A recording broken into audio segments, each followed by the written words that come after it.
Bonjour, j'espère que vous allez bien. Alors aujourd'hui, on va faire un point sur un théorème très important en géométrie. Normalement, il est pris en quatrième et qui est utilisé tout le parcours du lycée ou même en supérieur. Alors, pourquoi on apprend déjà le théorème de Pythagore?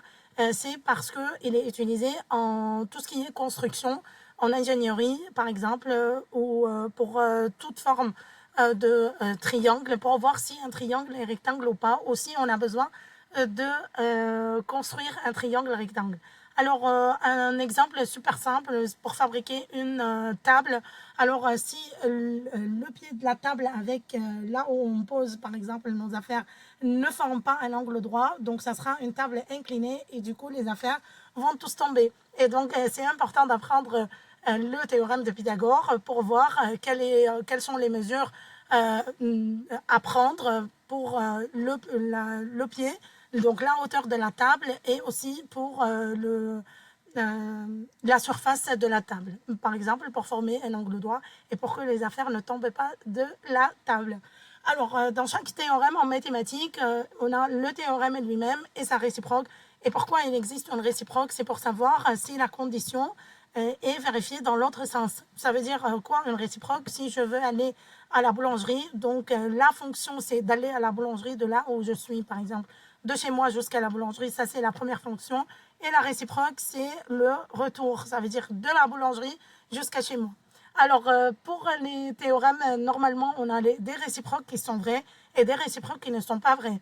Ça veut dire, si vous êtes à Paris, alors vous êtes en France, ça c'est A implique B, mais la réciproque n'est pas vraie. Ça veut dire, si vous êtes en France, ça ne veut pas dire forcément que vous êtes à Paris. Mais par contre, si vous dites ma tante, c'est la sœur de ma maman, alors si une personne est la sœur de ma maman, alors c'est ma tante. Dans ce cas, la réciproque est vérifiée.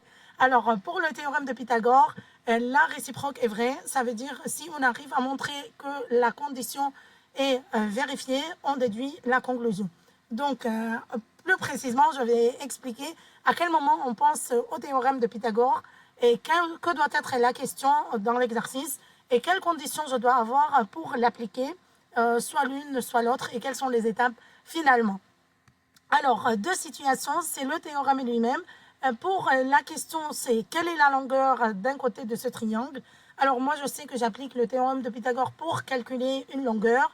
Par exemple, j'ai un triangle que je sais d'avance qu'il est un triangle rectangle. Et quand je vois calculer une longueur dans la question, je peux penser au théorème de Pythagore. Alors, par exemple, calculer la longueur de AB, une des côtés de ce triangle. Alors, quelles conditions je dois avoir pour appliquer le théorème de Pythagore? Déjà que le triangle est rectangle, donc ça, j'ai par hypothèse le triangle est rectangle, et je dois avoir deux longueurs parmi les trois. Et par l'égalité du théorème de Pythagore, je peux trouver le troisième côté. Alors, qu'est-ce que j'utilise? J'utilise l'égalité du théorème pour trouver la longueur qui manque. Donc, c'est préférable de poser d'abord l'équation, donc qui peut poser d'abord l'égalité du théorème. Je remplace le côté par sa valeur et je trouve le troisième côté. Alors, après calcul, je trouve une longueur qui est toujours positive. Alors, pourquoi j'ai mis toujours positive? Parce qu'on sait que dans le théorème de Pythagore, il y a les carrés des côtés. Donc, la somme des carrés de deux côtés est égale au carré de l'hypoténuse. Et donc, pour arriver à la longueur elle-même, je dois faire la racine carrée à la fin. Et pour la racine carrée, j'ai normalement deux valeurs. Ça veut dire, si je dis x au carré égale à 4, donc x égale à racine carrée de 4 ou moins racine carrée de 4. Mais comme je cherche une longueur, donc une longueur ne peut pas être négative, c'est pour ça qu'on rejette la possibilité que x égale à moins 2. D'accord? Donc, il est important de faire une petite remarque, même si je sais que ce n'est pas tous les profs qui s'arrêtent là-dessus. Et peut-être vous faites automatiquement x égale à plus racine carrée de 4 qui est égale à 2. Mais voilà, mathématiquement, il y a une autre possibilité qui est négative, mais qui est rejetée parce que la longueur est toujours positive. Et donc, maintenant, attaquons la réciproque. Que doit être la question pour penser à la réciproque du théorème de Pythagore? Alors, la question est très claire. Ce triangle est-il rectangle? Donc, soit il est posé d'une autre manière, montrer que le triangle est rectangle, ou bien montrer que le triangle n'est pas rectangle. Dans ces trois questions, ce sont les seules possibilités pour penser à la réciproque du théorème de Pythagore. Alors, quelles sont les conditions? Je dois avoir trois longueurs, ce que je ne sais pas si le triangle est rectangle ou pas, et je vais découvrir à la fin de mon calcul. Donc, qu'est-ce que j'utilise? J'utilise l'égalité du théorème de Pythagore pour voir si elle est vérifiée, et pour la conclusion, je déduis si le triangle est rectangle ou non. Donc, ici, on a une différence entre les réponses. Pour le théorème de Pythagore, la réponse finale doit être la longueur de tel côté est égale à telle, avec unité. Et pour la réciproque, oui, le triangle est rectangle ou non, le triangle n'est pas rectangle. Donc, maintenant, on va apprendre quelles sont les étapes pour la réciproque, parce que je sais que vous faites plein d'erreurs sur ça. Soit elle n'est pas complète, soit elle n'est pas claire, soit vous l'utilisez mal, malheureusement. Alors, on va passer aux étapes pour la réciproque. Alors, la méthodologie, voici les étapes à suivre pour appliquer la réciproque.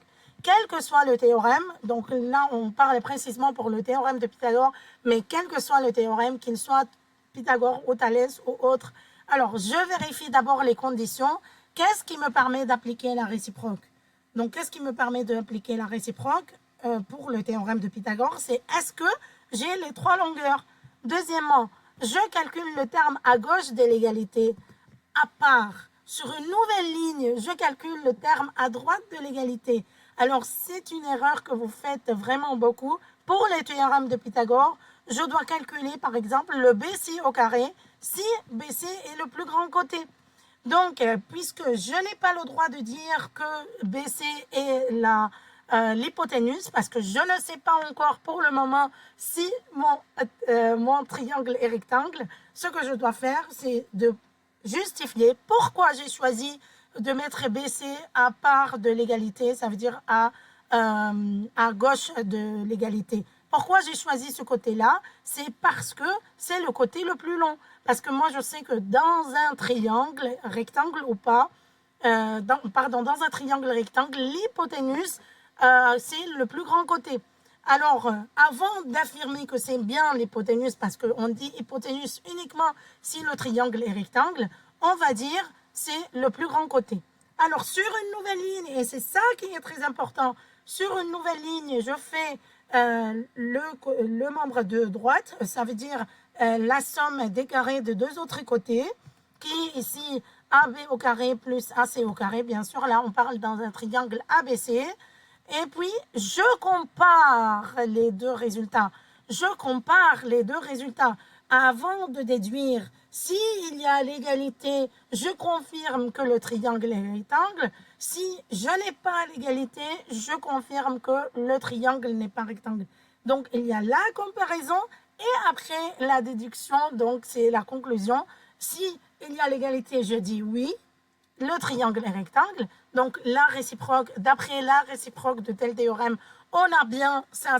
Donc, c'est une réponse positive. Et si l'égalité n'est pas vérifiée, ça veut dire si les deux réponses ne sont pas égaux, je déduis d'après la contraposée. Donc, on peut dire la contraposée quand ce n'est pas le cas. D'accord? D'après la contraposée, le triangle n'est pas rectangle. D'accord? Bon, j'espère que vous avez bien compris et je vous souhaite une bonne journée. Merci.